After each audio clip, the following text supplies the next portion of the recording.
Non. Non. Non! C'est le début du sketch. Je ne suis pas anti-américain, je suis pro-anti-américain.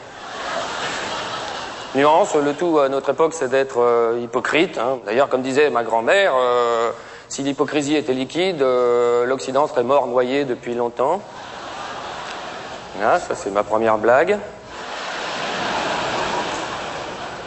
Non, je sens qu'on va passer un bon moment ensemble. Souvenez-vous, donc, ces affreux attentats, donc, du 11 septembre. Et donc, souvenez-vous, quelques heures après que les tours soient tombées, comme ça, là, donc, les autorités américaines ont retrouvé, donc, le passeport d'un des terroristes dans les ruines. Genre, 1 million de tonnes de gravats, comme ça, ils retrouvent le passeport d'un des terroristes. C'est pas du bol, ça. Non, il y a des fois, on se demande, on se dit, ils nous prennent pour des cons, quand même, hein. Mais là, au moins, on en est sûr. Voilà.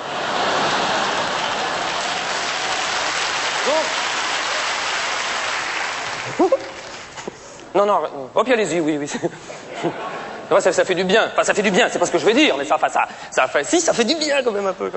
Parce qu'ils nous ont gonflé avec ça pendant des mois, quand même, on peut renvoyer l'ascenseur. Hein. Ah, là, on peut pas le renvoyer, mais... Non, d'autant plus que la période de deuil est passée, donc on peut... Hein. Oui, parce que nous avons une période de deuil après les attentats du 11 septembre, c'est quand on nous a dit vous êtes tous américains. On n'était même pas au courant, hein.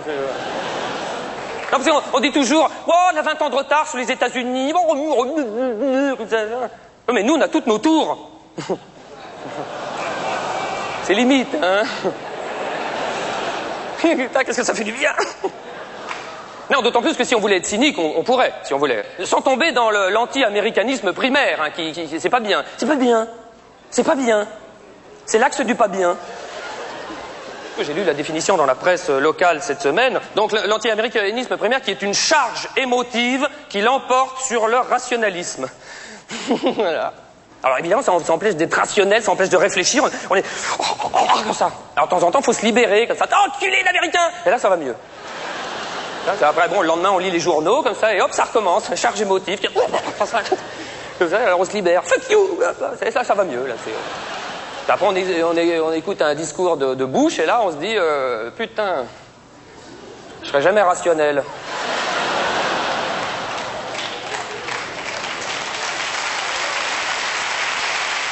Donc, souvenez-vous, ces affreux attentats du 11 septembre, comme ça, nous sommes tous scotchés devant nos écrans de télévision, comme ça, et moi, je me rappelle, il y avait mon fils, au bout de quelques heures, comme ça, il vient me voir, il fait, papa, j'ai faim. Je dis, oh, ta gueule, toi. D'autant plus qu'il fallait que j'explique à ma femme ce qui se passait.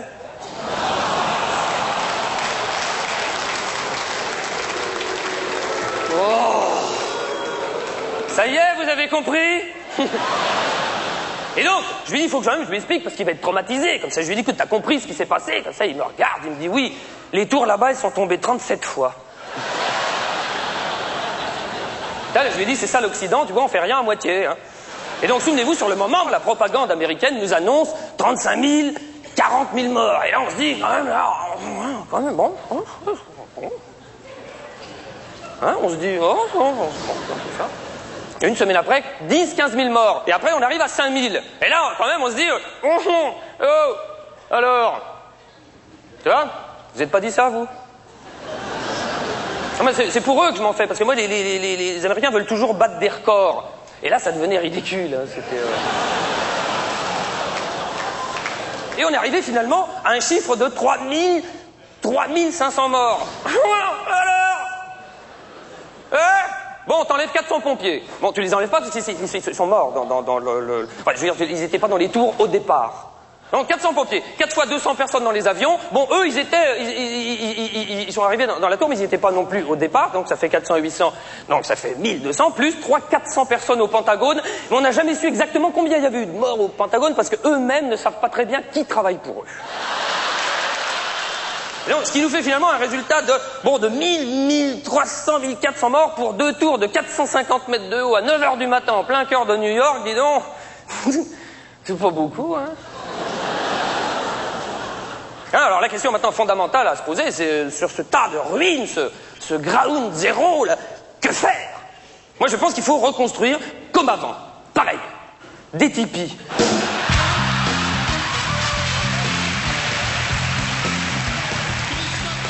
3 ans après les attentats du 11 septembre.